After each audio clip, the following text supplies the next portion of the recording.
9h-10h, France Bleu Champagne-Ardenne, les experts. Chaque jour, un expert différent vient répondre à vos questions. Aujourd'hui, un expert inédit.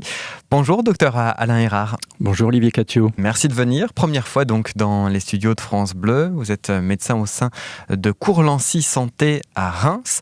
On va parler aujourd'hui de choses très positives puisque quand il nous arrive des pépins de santé, eh bien, dans les hôpitaux de Reims, il y a du matériel à la pointe, notamment en termes d'imagerie médicale, ce qui permet, entre autres, un diagnostic rapide et efficace de certaines pathologies. Vous êtes spécialisé dans tout ce qui est cancer de la prostate, cancer avec un S, puisqu'il y en a plusieurs. En fait, voilà, je suis urologue et en fait, je m'occupe de tout ce qui est appareil urinaire. Et la prostate est Qu'est-ce que c'est ? Voilà, Parce qu'on connaît tous le nom. Petite glande qui est présente uniquement chez les hommes et qui est située juste sous la vessie et qui a un rôle dans la production du sperme et dans l'émission du sperme au moment de l'éjaculation. Et cette glande, elle a comme particularité de grossir avec l'âge. C'est son histoire naturelle.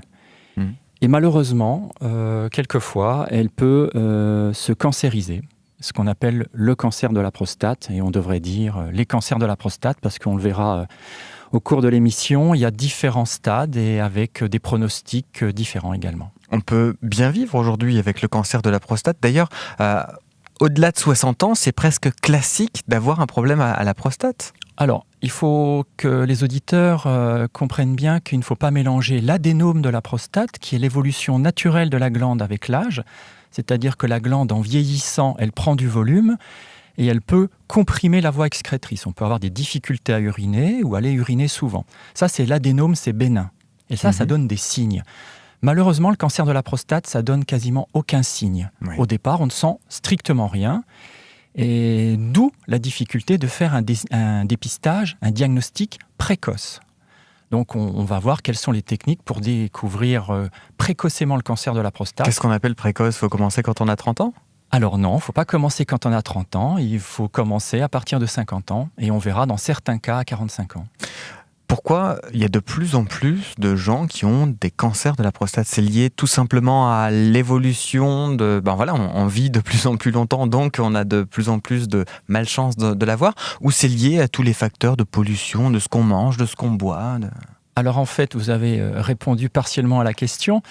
On trouve ce que l'on cherche. Et c'est vrai que maintenant, l'espérance de vie est beaucoup plus importante. Un homme...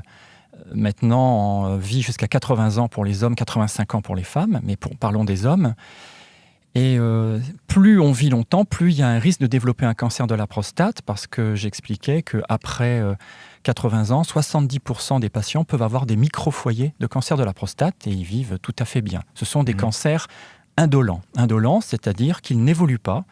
Les gens vivent normalement. Même pas de chimio, il n'y a rien en fait. Non, on propose une surveillance attentive. Il faut savoir que dans 30% des patients qui ont un cancer de la prostate, on les surveille. Mais je répète, c'est ce qu'on appelle une surveillance attentive. Et dans le mot surveillance attentive, il y a attentive. Donc on les surveille régulièrement avec des examens cliniques, des examens biologiques et des examens radiologiques. Donc on en parle de plus en plus parce qu'il y a le vieillissement de la population.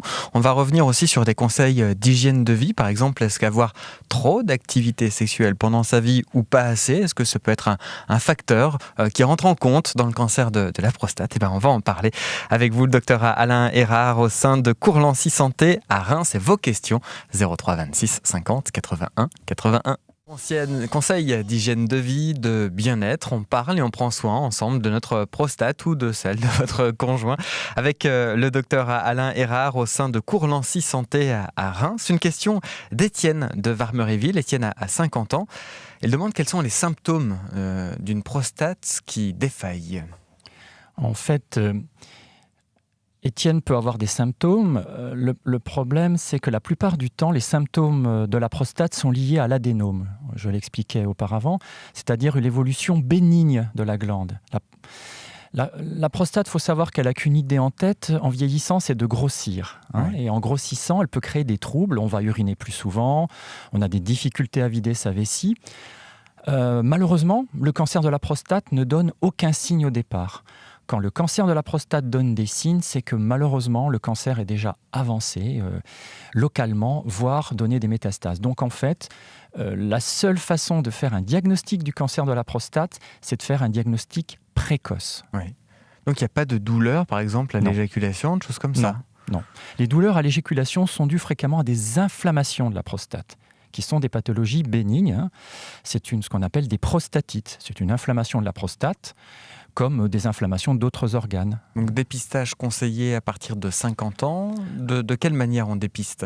Alors, la question, elle est essentielle parce qu'elle crée une petite polémique et quelquefois une confusion pour les patients et pour les médecins traitants. Il faut revenir en arrière, je vais essayer d'être rapide. Il y a une vingtaine d'années, la mortalité du cancer de la prostate était importante.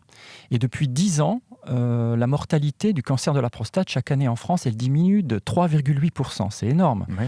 Donc, c'est plutôt rassurant pour les patients. Malgré tout, il y a presque 10 000 personnes qui meurent chaque année en France du cancer de la prostate. Donc, c'est une pathologie à prendre en compte. Alors, au départ, on n'avait pas de moyen de dépister le cancer de la prostate et les gens arrivaient avec des métastases et c'était à ce stade que l'on découvrait le cancer. Et malheureusement, c'était trop tard et on faisait des traitements palliatifs. La fin des années 80 est arrivée une prise de sang, un marqueur biologique qu'on appelle le PSA. La plupart des auditeurs connaissent ça, le PSA. C'est un antigène qu'on retrouve dans le sang et qui permet de nous aider pour voir comment fonctionne, on va dire, la prostate. C'est un marqueur qui est assez spécifique de la prostate, mais pas du cancer. C'est-à-dire, c'est pas parce que le PSA est augmenté que vous avez un cancer de la prostate. Ça montre juste qu'il y a un problème à la prostate. Voilà, c'est ça. Ça montre que c'est spécifique de la prostate, mais pas du cancer. Donc, il y a eu énormément de dépistage par cette prise de sang et on a un peu fait du surdiagnostic. On a diagnostiqué des gens qui n'avaient pas besoin d'être diagnostiqués et on a opéré ou traité des gens qui n'avaient pas besoin d'être traités. Et donc, ça a provoqué de la confusion. Et l'Institut national du cancer, il y a déjà quelques années, n'a pas reconnu le diagnostic, le dépistage de masse. Donc, pour pas qu'il y ait de confusion, je dis bien le dépistage de masse, c'est-à-dire que les instances, comme l'Institut national du cancer, ne recommandent pas un dépistage systématique à tous les patients à partir de 50 ans. En revanche, l'Association française d'urologie, l'Association européenne d'urologie préconisent un diagnostic précoce, c'est-à-dire pour des personnes ciblées, à partir d'un certain âge, de faire un dosage de PSA aux alentours de 50 ans, et en fonction de la population, en fonction du patient, en fonction de l'examen clinique, on ira plus loin ou on n'ira pas plus loin. Donc, on propose sur une prise de sang, alors. Sur une prise de sang, à partir de 50 ans, ce fameux PSA, on dira au patient, soit on en refait un dans 1 an, soit dans 2 ans, soit plus jamais. Ou alors, monsieur, il faut faire des examens complémentaires, faire un examen clinique qu'on appelle le toucher rectal, ou aller plus loin avec des IRM. Mais on pourra en reparler. Donc à partir de 50 ans, on voit ça avec son médecin généraliste? À partir de 50 ans, je suggère aux patients, aux auditeurs, de se rapprocher de leur médecin traitant et de voir si on peut faire un diagnostic précoce. En tout cas, moi je pense qu'il faut proposer de l'information aux patients. Leur dire, voilà, à partir de 50 ans, on peut rechercher le cancer de la prostate.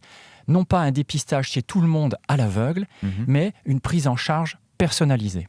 Ça veut dire personnalisé, vous parliez de facteurs de risque, que par exemple, il y a davantage de malchance si on a eu un parent, un frère qui a eu ce problème. Et vous avez parfaitement raison, c'est un des points essentiels. Le premier facteur de risque du cancer de la prostate, c'est l'âge. Plus on vieillit, plus on a un risque d'avoir un cancer de prostate, bien sûr. Mais le deuxième facteur de risque, c'est l'hérédité. Si votre père ou votre frère a eu un cancer de la prostate, vous pouvez avoir quelquefois un risque majoré de x4 ou x7. Donc ce sont des populations à risque et on leur propose même de faire un examen clinique et un dosage de PSA. C'est toujours cette prise de sang qui est simple, qui est reproductible à partir même de 45 ans. Donc c'est que du positif, parce que si c'est aussi bien diagnostiqué tôt, en fait, il n'y a quasiment pas de risque pour la suite, si c'est pris à temps. Alors, si c'est pris à temps, on vit tout à fait bien avec un cancer de la prostate. Quand il est à un stade de bon pronostic, voire un stade dit indolent. Et comme je l'expliquais auparavant, 30% des cancers de la prostate sont en simple surveillance. Après, c'est vrai qu'il y a des populations à risque, à savoir la population noire américaine. Bon, ça nous touche peu à Reims, mais il faut savoir que, par exemple, dans les Antilles françaises, en Martinique, le risque est beaucoup plus important, à la fois par la génétique, au niveau des gènes, mais également aussi au niveau environnemental, avec certains pesticides dans les champs de canne à sucre. Et nous, on va voir aussi par rapport aux vignes, aux champs, en Champagne-Ardenne, s'il y a plus ou moins de risques. Dernière question, est-ce que c'est vrai que les Asiatiques n'ont quasiment jamais de cancer de la prostate ? Pourtant, c'est pollué en Asie, dans certains points d'Asie. Ils ont la chance d'avoir des gènes qui les protègent contre le cancer de la prostate, mais pas, par exemple, contre le cancer gastrique ou colique. Donc, ils n'ont pas autant de chance que ça. Il faut savoir que l'incidence du cancer de la prostate au Japon, par exemple, c'est 30 pour 100 000 habitants chaque année en France. Oui. Et pour un Européen, c'est entre 100 à 120. Jusqu'à 10h, France Bleu Champagne-Ardenne, les experts. On parle de la santé des hommes de Champagne-Ardenne aujourd'hui avec le docteur Alain Erard, médecin urologue au sein de Courlancy Santé à Reims. On parle des progrès de la science, des progrès de l'imagerie, des diagnostics de plus en plus précoces qui révolutionnent la prise en charge notamment des cancers de la prostate. Vous avez parlé, docteur, d'une prise de sang qui permet de détecter des marqueurs pour voir si la prostate va bien ou pas. Ça veut dire que le toucher rectal n'est plus d'actualité ? Alors voilà, je ne voudrais pas que les auditeurs pensent que grâce à un marqueur, le PSA, ça suffit. L'examen clinique est essentiel. J'insiste, l'examen clinique est essentiel. C'est ce qu'on appelle le toucher rectal. C'est-à-dire que quand on fait uniquement un dosage de PSA, on a une donnée brute. Et actuellement, l'abondance de données ne fait pas la connaissance. C'est comme un voyant qui s'allume sur un tableau de bord. C'est ça, c'est-à-dire que moi j'explique souvent aux patients, quand vous avez un PSA qui est un petit peu haut, ça ne vous dit pas si c'est grave ou pas grave, ça ne vous dit pas si vous avez un nodule cancéreux ou pas, ça vous dit juste, attention, il se passe quelque chose dans votre prostate, il faut aller voir un urologue, ou votre médecin traitant, bien sûr. Donc les deux sont indissociables. Voilà, j'insiste. Donc voilà pour le dépistage. Ensuite, pour le diagnostic, quel rôle joue cette révolution de l'imagerie dont vous nous parlez, de l'imagerie médicale ? Alors, un des progrès phares dans la prise en charge du cancer de la prostate, c'est vérifier où est-ce qu'il se trouve et deux, nous aider à aller le dépister, le chercher. C'est-à-dire que l'examen clé qui permet de confirmer un cancer de la prostate, c'est la biopsie prostatique. C'est-à-dire qu'on prend une aiguille, on pique dans la prostate sous anesthésie locale. C'est pas très douloureux. Je dis pas que c'est agréable, mais c'est pas très douloureux. Et on va faire des prélèvements de quelques millimètres dans la glande pour savoir si elle est cancéreuse ou non. Après, il faut qu'on ait une cible. On peut faire des biopsies entre guillemets à l'aveugle, mais et c'est toujours plus quand même simple de voir un nodule et de piquer à l'intérieur, au bon endroit. Voilà. Donc, ce qui nous a énormément aidé et ce qui a révolutionné, c'est l'IRM. Vous avez tous entendu parler de l'IRM, c'est de la résonance magnétique nucléaire. C'est un champ magnétique. Et les progrès de l'IRM sont incroyables. Maintenant, grâce aux nouvelles IRM, on arrive à voir certains nodules. On arrive même à caractériser l'agressivité des nodules. C'est-à-dire que grâce à cette IRM, on peut dire au patient, voilà, vous avez un nodule qui nous inquiète, il a des caractéristiques qui évoquent le cancer, on sait exactement où il est, et ça nous aide pour cibler exactement nos biopsies. Et une fois que le diagnostic est posé, il y a les traitements qui en découlent. Ça dépend quoi de l'âge du patient ? Quelqu'un de 75 ans ne sera pas traité de la même façon que quelqu'un de 52 ans ? La prise en charge après du cancer de la prostate dépend de l'âge du patient, dépend de l'agressivité du cancer. C'est-à-dire qu'en fait, quand on aura fait les biopsies, on va regarder au microscope les caractéristiques de ce cancer. Est-ce qu'il est très agressif ou pas ?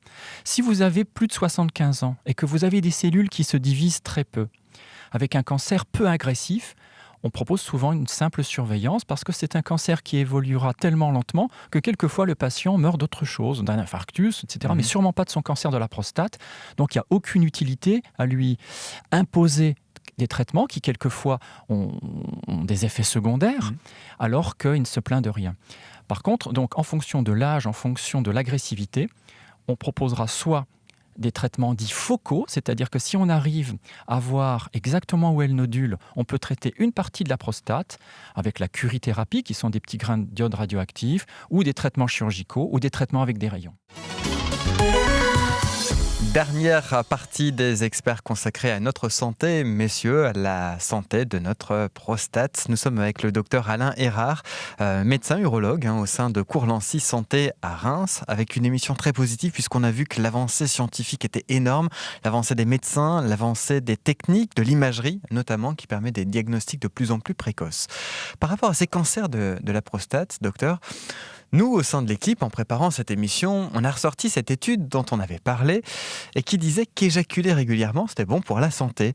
Cette étude qui avait été étalée sur 18 ans a prouvé que les hommes qui ont éjaculé plus de 21 fois par mois présentaient 20% de risque de moins d'avoir un cancer de la prostate. Qu'est-ce que vous en pensez ? Vous avez raison, Olivier Cattiot, je vois que vous vous êtes intéressé au sujet. En fait, cette étude, elle est réelle.